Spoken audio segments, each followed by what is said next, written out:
Today I'm going to talk about the missing material that will save you big time on post frame construction, so stay tuned. Hi, this is Paul from countrycraziness.com. If you're interested in post frame construction, tractors, and homesteading, well then you've come to a good place. Why not subscribe, tap the bell, and join in on the conversation. Before I get started on today's topics, I wanted to let you know that I put a link down in the description for the fireworks that were at Mount Rushmore last year. So if you haven't seen that before or you want to see it again, click on that description. I'm putting it down today because I don't know whether or not I'll make another video between now and the 4th of July.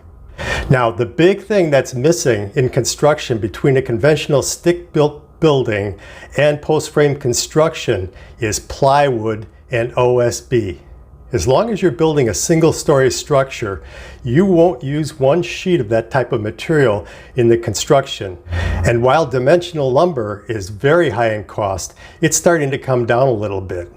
The price of OSB and other sheet goods like plywood remain very high, sometimes $50 to $75 a sheet. Imagine how many sheets of plywood you need on a conventional building when you're putting it on roofs and on sidewalls of buildings. Post-frame construction uses steel on the outside of the building.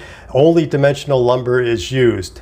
So if you have to build a building today and you can't wait for the price of lumber to come down, certainly post-frame construction is going to give you the biggest advantage in constructing buildings today.